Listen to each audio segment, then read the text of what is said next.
sun is shining down on me when the world's all as it should be. As Georgette said, I grew up in the music business. I was an extra on the Mickey Mouse Club for a few years and was a background singer for Britney Spears, and I was living the life, I guess, as some people would think. And in the midst of that, I met a guy, and I got pregnant.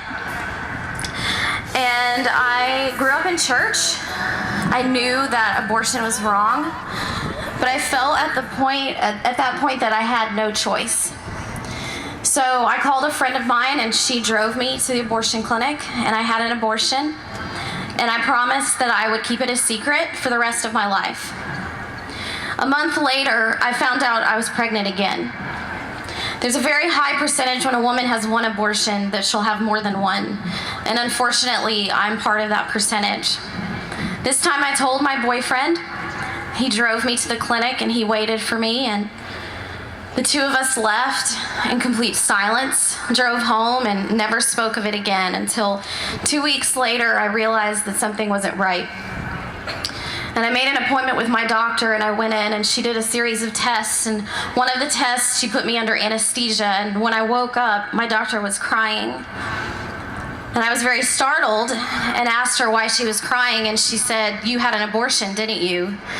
And I said, "Yes." "How did you know?" Because I was too ashamed to tell her that.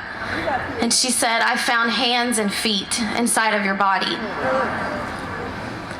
When that happens, it's very, very hard to deny what you've done.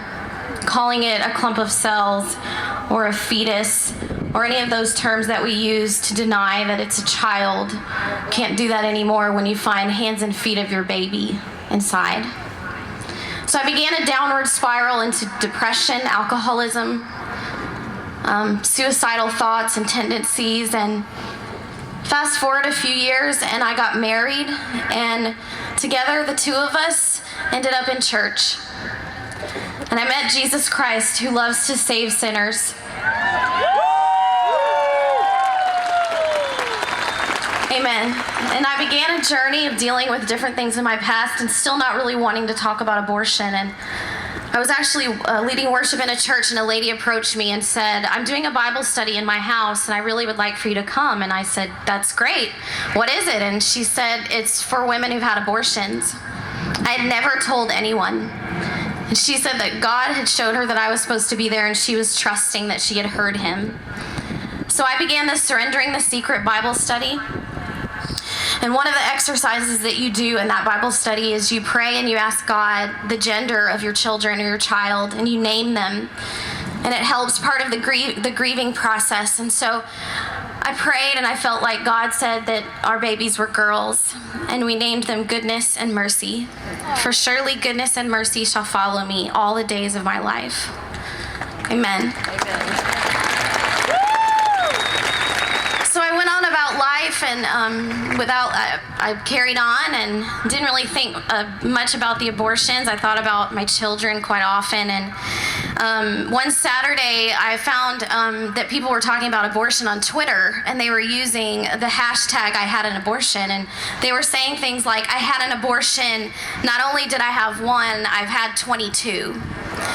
They were saying things like, "I had an abortion and it was so easy. It was the best decision I ever made. It was like getting my teeth cleaned."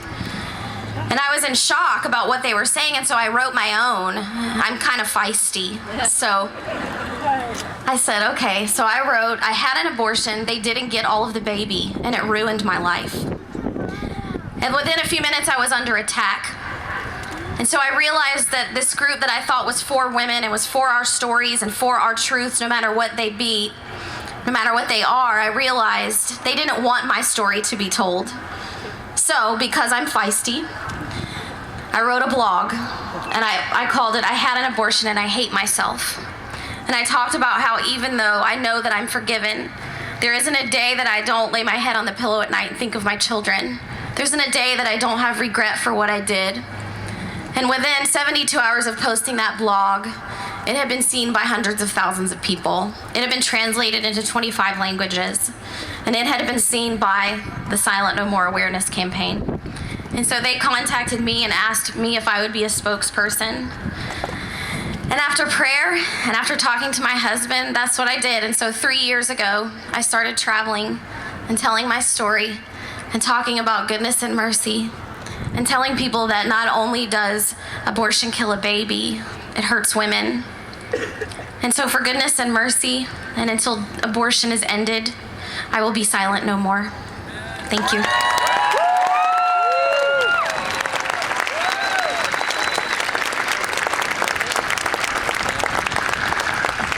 And I just want to say real quick that I'm the man that she had the 2 abortions with. I was her boyfriend at the time. We were both really young. We had both grown up in church, so we were really afraid of what our parents would have said to us. We had no trust in each other, no trust in God. So when we went through the abortions, we both decided we would never, ever tell anybody about it again. And I pushed it so far down. I was addicted to pornography and alcohol and depression and anything that I could get my hands on to suppress those feelings of what was going on in my life. I did it until Kelly found healing that day in that Bible study. I then decided I needed some healing. She started getting it, so I was like, well, I need some too. And you know, it's funny because we always look at this as a women's choice, but when I realized what I had done and what I had not done for my children in the womb, I decided it was time to stand beside my wife of 11 years now and say, we will be silent no more, and we will not allow men or women to choose to abort their babies.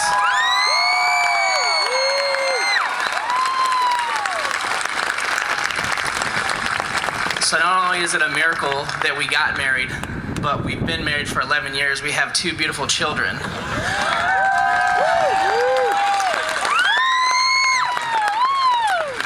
And because of that, and because of goodness and mercy who are following us and pushing us forward, until the day that abortion is no longer allowed in this country and in this nation, together, we're going to stand and be silent no more. Thank you.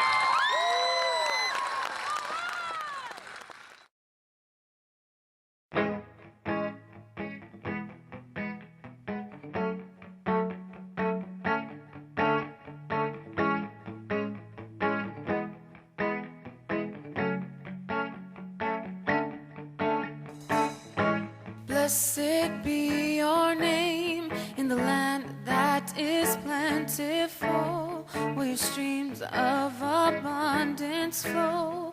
Blessed be your name. Blessed be your name when I'm found in the desert place, though I walk through the wilderness. Blessed be your name. Every blessing you pour out, I'll turn back to praise. When the darkness closes in, Lord, still I will say, blessed be the name of the Lord. Blessed be your name. Blessed be the name of the Lord. Blessed be your glorious name.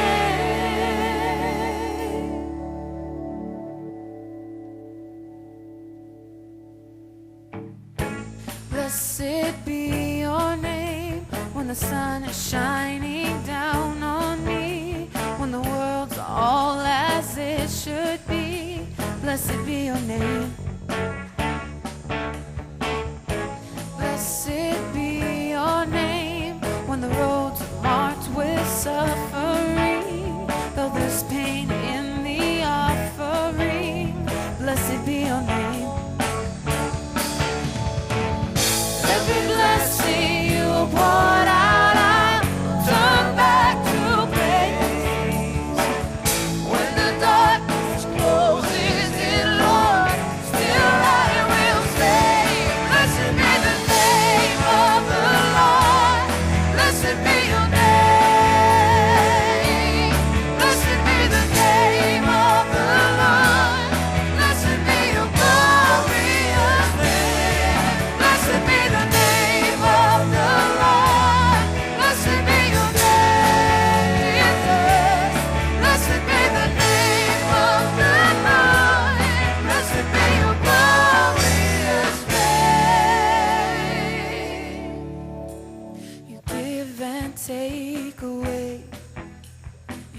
give and take away. My heart will choose to say, Lord, blessed be your name. You give and take away. You give and take away. My heart will choose to say, Lord, blessed be your name. Oh, you give and take away. You give and take away. My heart will choose to say, Lord, blessed be